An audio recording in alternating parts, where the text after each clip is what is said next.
हिमाचल के 6 नवनिर्वाचित विधायकों की हुई शपथ। मुख्यमंत्री ने सभी नवनिर्वाचित विधायकों को दी बधाई। कहा, कांग्रेस सरकार 3 उपचुनावों के लिए भी तैयार, शीघ्र ही उम्मीदवार किए जाएंगे घोषित।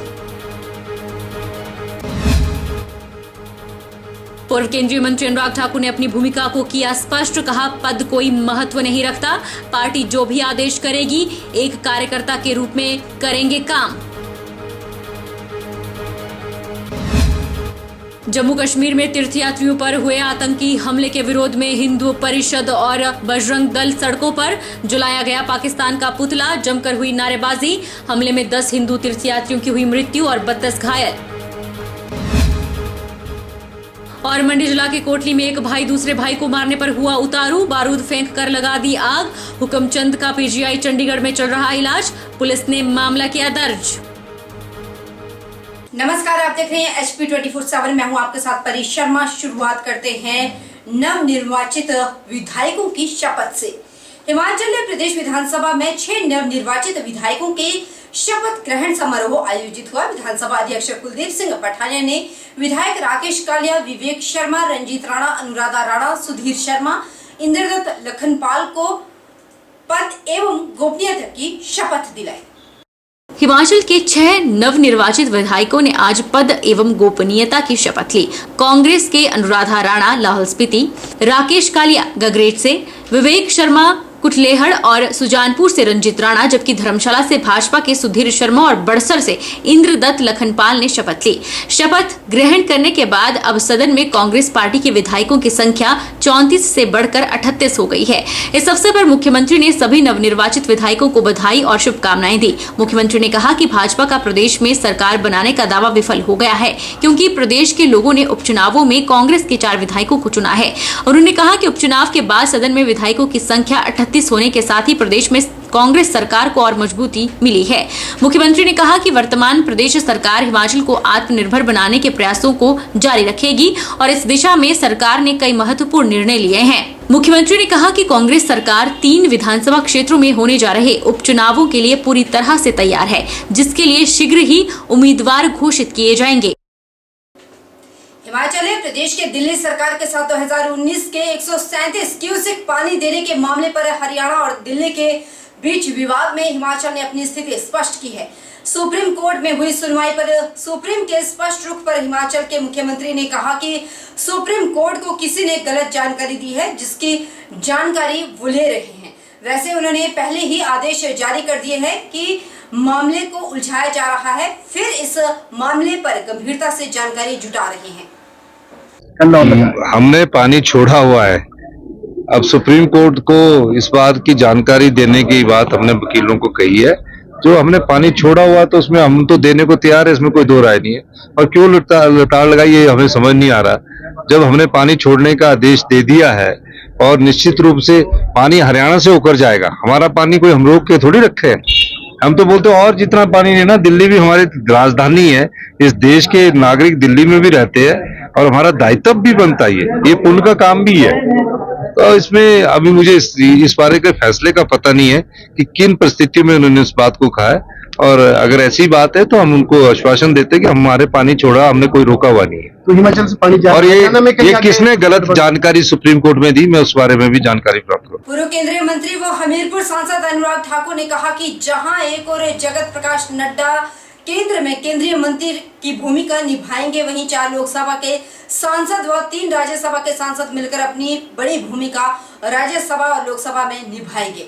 उन्होंने कहा कि पार्टी में कार्यकर्ता सदा रहता है, लेकिन पद कोई महत्व नहीं रखता।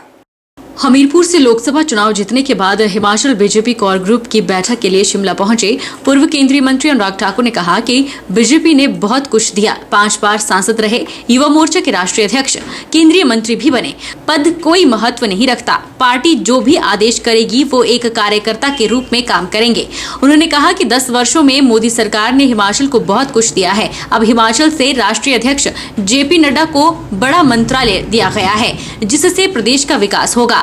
उन्होंने कहा कि जहां एक और जगत प्रकाश नड्डा केंद्र में केंद्रीय मंत्री की भूमिका निभाएंगे, वहीं 4 लोकसभा के सांसद और 3 राज्यसभा के सांसद मिलकर अपनी बड़ी भूमिका राज्यसभा और लोकसभा में निभाएंगे। मुद्दे तो पहले भी सांसद के नाते हमारे सभी सांसद उठाते रहे अब भी उठाएंगे। लेकिन जब केंद्रीय मंत्री हिमाचल प्रदेश से बने हैं, मोदी सरकार में पहले भी कोई कमी नहीं रही, चाहे सड़क हो, रेल हो, स्वास्थ्य हो, शिक्षा हो, कोई भी क्षेत्र हो, पानी हो, जितना 10 वर्षों में मिला उतना आज तक कभी नहीं मिला था। और अगले 5 वर्षों में भी हिमाचल के लिए मोदी सरकार में कोई कमी नहीं रहेगी। जहां एक और नड्डा जी केंद्रीय मंत्री के रूप में अपनी भूमिका निभाएंगे, हम चारों लोकसभा के सांसद और तीनों राज्यसभा के सांसद, ये 4 + 3 7 अपनी बड़ी भूमिका राज्यसभा और लोकसभा में भी निभाएंगे। अनुराग जी, आपको लेकर अब हम आपको किस भूमिका में आगे देखें? मैं भारतीय जनता पार्टी का कार्यकर्ता हूं, था और आगे भी रहूंगा। सांसद हमीरपुर की जनता ने लगातार 5 बार बनाया। मेरा सौभाग्य है कि पार्टी ने 5 बार मुझे टिकट दी और जनता ने मुझे चुना। राष्ट्रीय अध्यक्ष युवा मोर्चा से लेकर बाकी जिम्मेदारियां दी। भारतीय जनता पार्टी में कार्यकर्ता सदा को हर कोई परमानेंट है, बाकी पद आना जाना ये जीवन में लगा रहता है। हर किसी की भूमिका बार बार बदलती है, हर 3 साल बाद, 5 साल बाद, तो हर किसी को नई जिम्मेदारी मिलती है। हमें खुशी की बात यह है कि बड़े मंत्रालयों के साथ नड्डा जी को केंद्रीय मंत्री बनाया गया है, जो हिमाचल के लिए और हिमाचल के हितों में है। हिमाचल में उपचुनाव के ऊपर भाजपा 4 सीटों पर हार गई, आगे भी 3 सीटों पर उपचुनाव है। पहले वाला देखिए, जिस तरह से सरकारी मशीनरी का प्रयोग किया गया, हम उसकी चर्चा आज करेंगे, लेकिन जिस तरह के नारे, जिस तरह का काम, जिस तरह का सरकारी तंत्र का प्रयोग किया गया, एक तरह से पूरी सरकार जैसे मानो उन्हीं चुनावों को लड़ाने में लगी थी, सरकारी कर्मचारियों का मशीनरी का दुरुपयोग। लेकिन उन सब विषयों पे जाएंगे। अगले 3 के 3 विधानसभा उपचुनाव हम जीत कर दिखाएंगे। भाजपा के वरिष्ठ नेता एवं पूर्व प्रवक्ता रोशन ठाकुर ने कहा कि छात्र राजनीति से पॉलिटिक्स में सक्रिय जगत प्रकाश नड्डा ने आज एक नया मुकाम हासिल किया है। आज देश के टॉप 5 लीडर्स में शामिल हुए हैं। नड्डा नेतृत्व में तीसरी बार मोदी सरकार बनी है। भाजपा के वरिष्ठ नेता एवं पूर्व प्रवक्ता रोशन ठाकुर ने बुधवार को बिलासपुर में पत्रकार वार्ता में कहा कि छात्र राजनीति से पॉलिटिक्स में सक्रिय जगत प्रकाश नड्डा ने आज एक नया मुकाम हासिल किया है। आज वह देश के टॉप 5 लीडरशिप में शामिल हुए हैं। नड्डा नेतृत्व में तीसरी बार मोदी सरकार बनी है। सरकार में जेपी नड्डा को एक बड़ा मंत्रालय मिला है, जिससे बिलासपुर जिला और प्रदेश में विकास के नए आयाम स्थापित होंगे। उन्होंने कहा कि पहले भी जेपी नड्डा ने प्रदेश और केंद्र में मंत्री रहते हुए विकास के आयाम स्थापित किए हैं। उन्हीं के माध्यम से बिलासपुर को एम्स, हाइड्रो इंजीनियरिंग कॉलेज, 4 लेन और रेलवे मिला है। साथ ही बिलासपुर की गोविंद सागर झील में समाये मंदिरों के जीर्णोद्वार के लिए 1400 करोड़ का प्रोजेक्ट भी स्वीकृत करवाया। अब फिर उन्हें मोदी सरकार में दूसरी बार स्वास्थ्य एवं परिवार कल्याण विभाग मिला है, जिसके लिए उन्होंने देश के प्रधानमंत्री का आभार प्रकट किया। इसके अलावा उन्होंने 5वीं बार सांसद बने अनुराग ठाकुर को भी बधाई दी। जिला के लिए परम सौभाग्य का दिन है कि जगत प्रकाश नड्डा आज हिंदुस्तान की राजनीति में बहुत ऊंचे मुकाम पर पहुंचे हैं।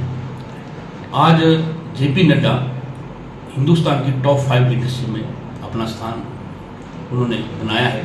ये बिलासपुर के लिए और हिमाचल के परम सौभाग्य की बात है। पहली बार इतिहास में हुआ कि तीसरी बार भारतीय जनता पार्टी की सरकार उनके नेतृत्व में बनी है और आने वाले समय में बिलासपुर को उनसे बहुत उम्मीद है। और जो भी उन्होंने विकास के कार्य, चाहे हाइड्रो इंजीनियरिंग कॉलेज हो, एम्स हो, 4 लेन की बात हो, चाहे रेलवे की बात, उनके ही नेतृत्व में काम हुआ है। और 1400 करोड़ का जो प्रोजेक्ट उन्होंने बिलासपुर के लिए लाया है, जो हमारी गोविंद सागर झील में जो पुरानी जो विश्व धरोहर थी, उसको उत्थान के लिए भी उन्होंने जो प्रोजेक्ट तैयार किया है, बिलासपुर की जनता को उनसे उम्मीद है कि अब वो तेजी पकड़ेगा। यहाँ रुकेंगे छोटे से ब्रेक के लिए। ब्रेक उस पार फौरन लौटेंगे, बने रहिए हमारे साथ।